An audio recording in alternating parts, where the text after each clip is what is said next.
Video start ಮಾಡೋಕ್ಕೂ ಮುಂಚೆ ಆದಿಪುರುಷ್ ಮೇಕರ್ಸ್ಗೆ ಈ ಟ್ರಿಬ್ಯೂಟ್. ನನ್ನ ಮಕ್ಕಳ ನೀವು ಮನುಷ್ಯ ಇದು ಜೀವನಾನ ಮ್ಯಾಚ್ಗೆ ಆಗ್ಬೇಕು ನನ್ನ ಮಕ್ಕಳ್ರ. 600 - 700 ಕೋಟಿ ಬಜೆಟ್ ನಲ್ಲಿ ಅದೇನ್ ಕಿತ್ತಾಕಿದಿರಪ್ಪ. ಒಂದು ಸಲ 30 - 50 ಕೋಟಿ ಬಜೆಟ್ ನಲ್ಲಿ ರೆಡಿ ಆಗಿರೋ ಈ ಹನುಮಾನ್ ಫಿಲ್ಮ್ ನ ನೋಡಿ ಗೈಸ್. ನಿಜ, ಒಂದ್ಸಲ ಹನುಮಾನ್ ಫಿಲ್ಮ್ ನ ನೋಡಿ ಡೆಫಿನೆಟ್ಲಿ ನೀವು ರಿಗ್ರೆಟ್ ಮಾಡಲ್ಲ. ಥಿಯೇಟರ್ ನಲ್ಲಿ ನೋಡಿ, it's a wonderful film. Film ಹೇಗಿದೆ ಅನ್ನೋದನ್ನ ಹೇಳ್ತೇನೆ. ಅದಕ್ಕೂ ಮೊದಲು ನಾನ್ ಗುಣ, ನೀವು ನೋಡ್ತಾ ಇದ್ದೀರಾ ಗುಣ ಸಿನೆ ಕಾರ್ನರ್ ಯೂಟ್ಯೂಬ್ ಚಾನಲ್. ಎಲ್ರಿಗೂ ಒಂದು ರಿಕ್ವೆಸ್ಟ್, ನಮ್ಮ ದೇವರುಗಳನ್ನ ಅವರ ಕಥೆಗಳನ್ನ ಯಾರು ಮೈಥಾಲಜಿ ಅಂತ ಹೇಳಬೇಡಿ. ಇಟ್ಸ್ ಅವರ್ ಹಿಸ್ಟ್ರಿ, ಪ್ರೌಡ್ ಆಗಿ ಹೇಳಿ. ಇನ್ನು ಫಿಲ್ಮ್ ಬಗ್ಗೆ ಹೇಳೋದಾದ್ರೆ, ಯಾವುದೇ ಥರದಲ್ಲಿ ದೇವರ ರಿಲೇಟೆಡ್ ಫಿಲ್ಮ್ಗಳನ್ನ ಮಾಡೋದಾದ್ರೆ ನಮ್ಮ ಸೌತ್ ಇಂಡಸ್ಟ್ರಿ ಮಾತ್ರ ಬಾಲಿವುಡ್ಗಿಂತ 100 ಪಟ್ಟು ಮುಂದಿದೆ ಅಂತ ಹೇಳ್ಬೋದು. ಅದಕ್ಕೆ ಈ ಫಿಲ್ಮ್ನೇ ಸಾಕ್ಷಿ. ಫಿಲ್ಮ್ನಲ್ಲಿ ಆಕ್ಷನ್, ಡ್ರಾಮಾ, ಕಾಮಿಡಿ, ದೇವರು, ಸೂಪರ್ ಪವರ್, ಅಕ್ಕ ತಮ್ಮನ ಬಾಂಡ್ ಇವೆಲ್ಲ ನೋಡೋಕೆ ಸಿಗತ್ತೆ. It's a complete package. ಎಲ್ಲ ಆಕ್ಟರ್ಸ್ ತಮಗೆ ಕೊಟ್ಟಿರೋ ಪಾತ್ರನ ಅಚ್ಚುಕಟ್ಟಾಗಿ ನಿಭಾಯಿಸಿದ್ದಾರೆ. ಫಿಲ್ಮ್ನಲ್ಲಿ ವಿಲನ್ಗೆ ಸೂಪರ್ ಹೀರೋ ಆಗೋ ಆಸೆ ಚಿಕ್ಕಂದಿನಿಂದ ಇರುತ್ತೆ. ಅದಕ್ಕೆ ಅವನು ಯಾವುದೇ ಲಿಮಿಟ್ನ ಕ್ರಾಸ್ ಮಾಡೋದಕ್ಕೆ ರೆಡಿ ಇರ್ತಾನೆ.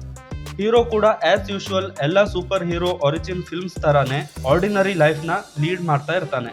ಬಟ್ ಒಂದು ಪಾಯಿಂಟ್ನಲ್ಲಿ ಹನುಮಾನ್ ಅಂದ್ರೆ ನಮ್ಮ ಹೀರೋಗೆ ಸೂಪರ್ ಪವರ್ ಸಿಗುತ್ತೆ. ಅದು ಹೇಗೆ, ಎಲ್ಲಿಂದ, ಯಾವ ಥರ ಅಂತ ನೀವು ಫಿಲ್ಮ್ನ ನೋಡಲೇಬೇಕು. ಹೀರೋಗೆ ಇರೋ ಸೂಪರ್ ಪವರ್ ಬಗ್ಗೆ ವಿಲನ್ಗೆ ಹೇಗೋ ಗೊತ್ತಾಗತ್ತೆ. ಆ ಪವರ್ನ ತನ್ನದಾಗಿ ಮಾಡ್ಕೊಳ್ಳೋದಕ್ಕೆ ವಿಲನ್ ತುಂಬಾ ಟ್ರೈ ಮಾಡ್ತಾನೆ. ಅದಕ್ಕೂ ಮೊದಲು ಅದರ ನಂತರ ಏನಾಗತ್ತೆ, ಎಲ್ಲಿಗೆ ಹೋಗಿ ನಿಲ್ಲುತ್ತೆ ಅನ್ನೋದನ್ನ ಫಿಲ್ಮ್ ನಲ್ಲಿ ಚೆನ್ನಾಗಿ ತೋರಿಸಿದ್ದಾರೆ. ಹೀರೋ ತೇಜ ಸರ್ಜಾ ಮಾತ್ರ ಆಕ್ಟಿಂಗ್ಗೆ ಹೊಸಬ್ರು ಅಂತ ಹೇಳೋ ಹಾಗೇನೆ ಇಲ್ಲ.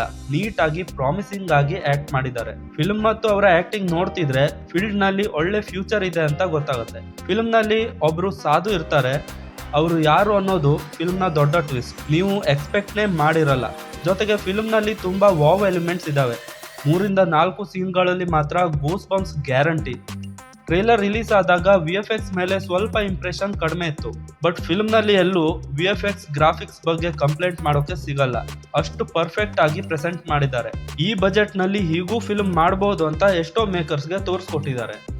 ಇನ್ನು ಫಿಲ್ಮ್ನ ಕ್ಲೈಮ್ಯಾಕ್ಸ್ ನೆಕ್ಸ್ಟ್ ಲೆವೆಲ್. ಕ್ಲೈಮ್ಯಾಕ್ಸ್ ನಂತರ ಲಾಸ್ಟ್ 5 ಮಿನಿಟ್ಸ್ ಮಾತ್ರ ಅನ್ಬಿಟೇಬಲ್. ಎಂಥ ಸೀನ್ ಅಂದ್ರೆ ಕೈ ಮುಗ್ದು ಕೂತ್ಕೋಬೇಕು, ಆ ಲೆವೆಲ್ಗೆ ತೋರಿಸಿದ್ದಾರೆ. ಹನುಮಾನ್ ಚಾಲೀಸಾ ಜೊತೆ ಹನುಮಾನ್ ದೇವರು ಎದ್ದು ಬರೋದನ್ನ ನೋಡ್ತಿದ್ರೆ ನಿಜವಾಗ್ಲೂ ಎಕ್ಸೈಟ್ಮೆಂಟ್ ತುಂಬಾ ಜಾಸ್ತಿ ಆಗುತ್ತೆ.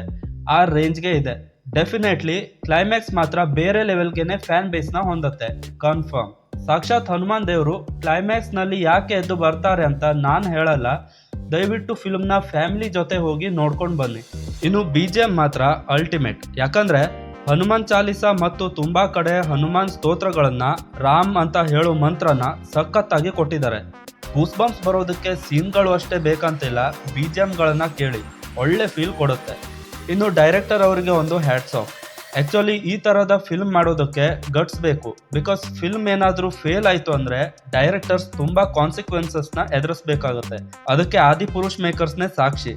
ಬಟ್ ಡೈರೆಕ್ಟರ್ ಪ್ರಶಾಂತ್ ವರ್ಮರ್ ಅವರು ಏನ್ ಜನರ ಮುಂದೆ ಪ್ರೆಸೆಂಟ್ ಮಾಡಬೇಕು ಅಂತ ಇದ್ರೋ ಅದನ್ನ ನೀಟ್ ಆಗಿ ಪರ್ಫೆಕ್ಟ್ ಆಗಿ ಪ್ರೆಸೆಂಟ್ ಮಾಡಿದ್ದಾರೆ. ಅವರ ಆ ವಿಷನ್ ಏನಿದೆ ಅನ್ನೋದು ಈ ಫಿಲ್ಮ್ ನೋಡ್ತಿದ್ರೆ ಗೊತ್ತಾಗುತ್ತೆ. ಹನುಮಾನ್ ಫಿಲ್ಮ್ ಪ್ರಶಾಂತ್ ವರ್ಮಾ ಯೂನಿವರ್ಸ್ ನ ಮೊದಲ ಫಿಲ್ಮ್ ಮಾತ್ರ. ತುಂಬಾ ಫಿಲ್ಮ್ ಬರೋದಿದೆ. ನೆಕ್ಸ್ಟ್ ಪಾರ್ಟ್ 2025 ನಲ್ಲಿ ರಿಲೀಸ್ ಆಗುತ್ತೆ. ಜೈ ಹನುಮಾನ್ ಅಂತ ಫಿಲ್ಮ್ ಅನೌನ್ಸ್ ಮಾಡಿದ್ದಾರೆ. ಇಂಥ ಫಿಲ್ಮ್ಗಳನ್ನ, ಇಂಥ ಪ್ರಯತ್ನಗಳನ್ನ ನಾವೆಲ್ಲ ಸಪೋರ್ಟ್ ಮಾಡಬೇಕು. ಇನ್ನೂ ಇಂಥ ಫಿಲ್ಮ್ಗಳು ಬರಲಿ ಅಂತ ಆಶಿಸೋಣ.